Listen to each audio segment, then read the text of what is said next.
Are you a romantic at heart? Someone who believes that love isn't just a fairy tale, but a sacred journey? Do you long for a relationship that feels deeply aligned with your soul, your intuition, and your heart's truest desires?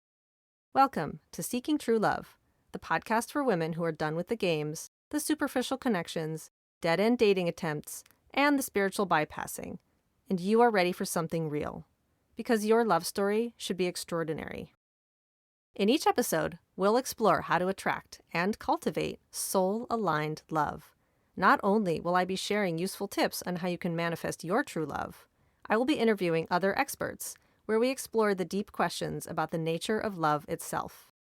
You deserve a love that's not only passionate but peaceful, not only exciting but grounded, a love that reflects the truth of who you are.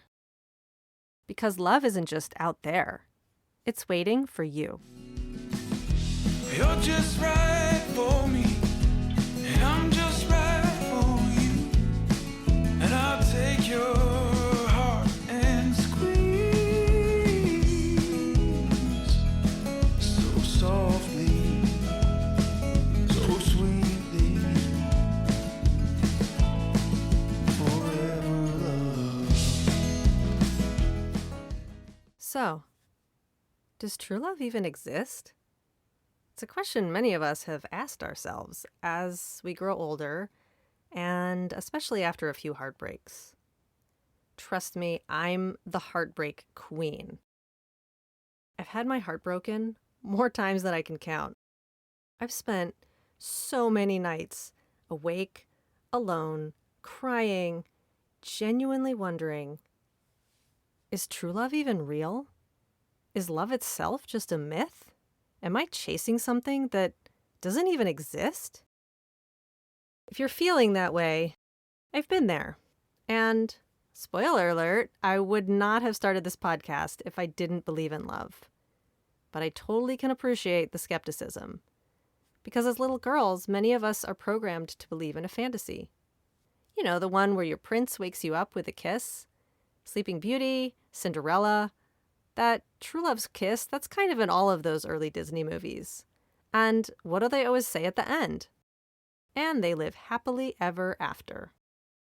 Except, it's not how real relationships work. You don't find some magical perfect person you'll never fight with or disagree with. Any relationship expert will tell you that. So where's the line? When can we actually call something true love? A friend of mine, after her second divorce, said she gave up on the idea of true love. She told her therapist, I just don't want to hear about it anymore. Her therapist responded with something interesting. What if, instead of true love, you think of it as healthy love? She liked that better, and honestly, so do I. I still love the term true love, but I've come to believe that true love is healthy love. Over time, I've developed a few personal philosophies about what that really means, and I'd love to share them with you today. If you're searching for true love, it's tough to know when you've actually found it if you don't know what it looks like for you.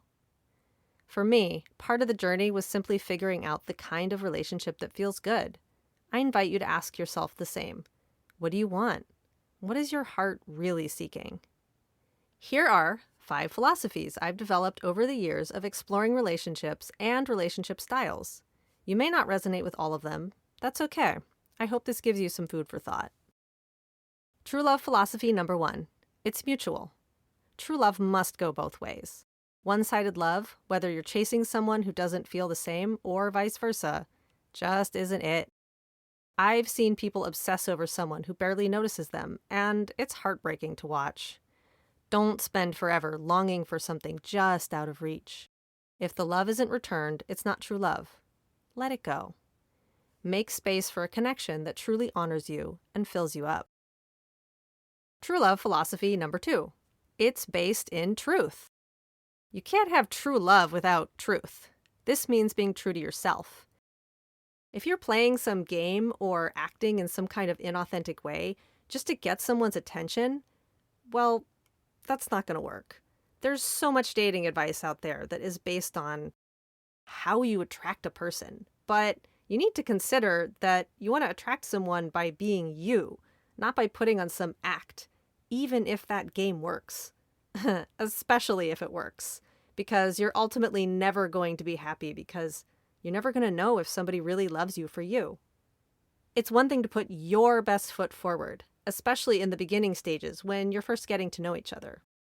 It's another thing to pretend to be somebody else entirely and to spend the rest of your life repressing who you really are. That includes repressing your feelings. If you don't feel safe to be you, you're not going to experience a healthy true love. Along these lines, dishonesty in a relationship blocks intimacy. If you're not honest with each other, the lies will fester, and it will be impossible for you to create an authentic, true love connection with one another. True love philosophy number 3. It feels good to be around each other, and you bring out the best in each other. I learned this one the hard way. Even when love is mutual and you're being honest, if you're fighting constantly or always out of sync, it won't be fulfilling. Love should feel good most of the time. According to John Gottman's research, healthy relationships need a 6-to-1 ratio, 6 positive interactions for every negative one. If your relationship feels more draining than joyful, ask yourself, is this what I want? It should take effort, but not exhaustion. Whether it's picking up flowers on the way home or making time for date nights and intimacy, love should feel energizing and joyful, not depleting.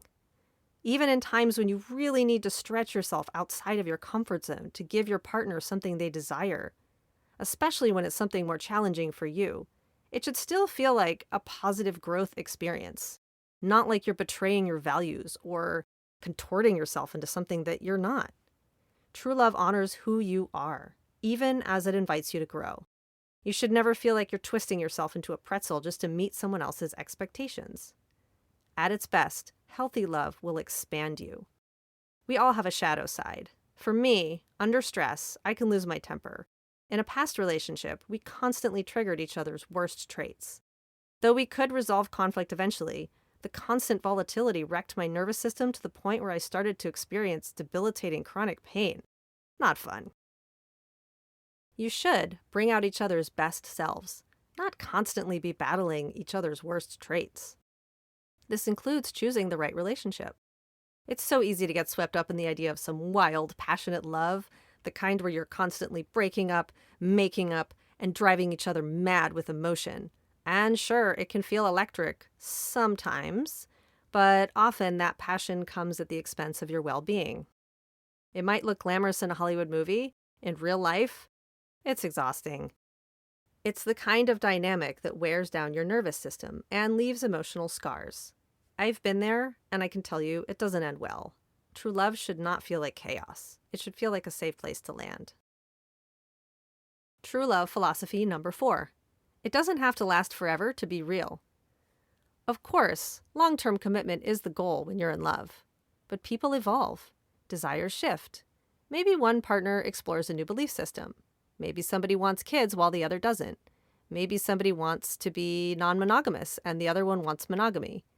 These are all different things that could potentially end a relationship between two people who really did share a true love connection up to this point. A relationship ending does not mean the love wasn't real.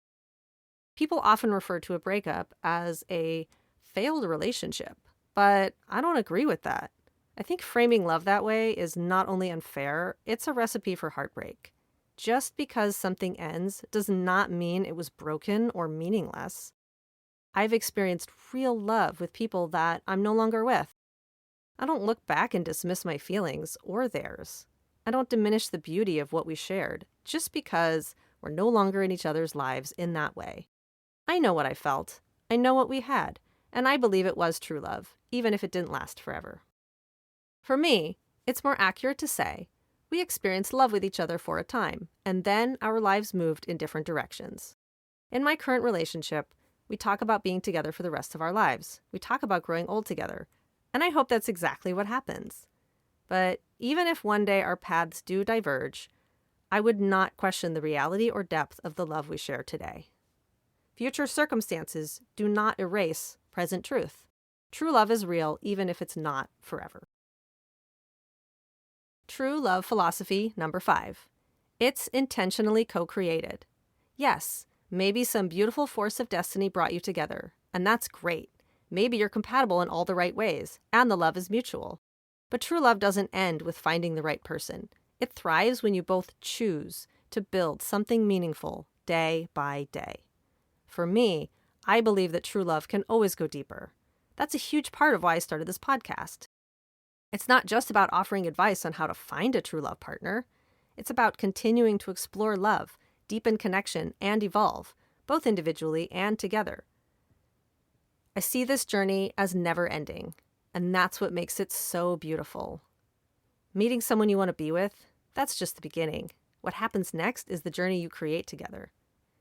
You and your partner get to design a love that reflects your values, your dreams, your rhythm. For me, that includes exploring Tantra, building wealth, traveling together, and simply being able to be together and be present, even in quiet moments.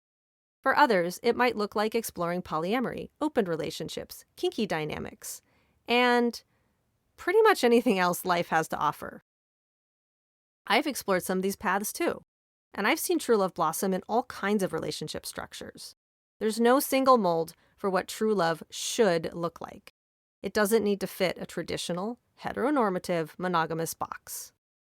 Ask yourself, what kind of relationship do I want to co-create? That might be one of the most important questions on your journey to love. Okay, let's recap.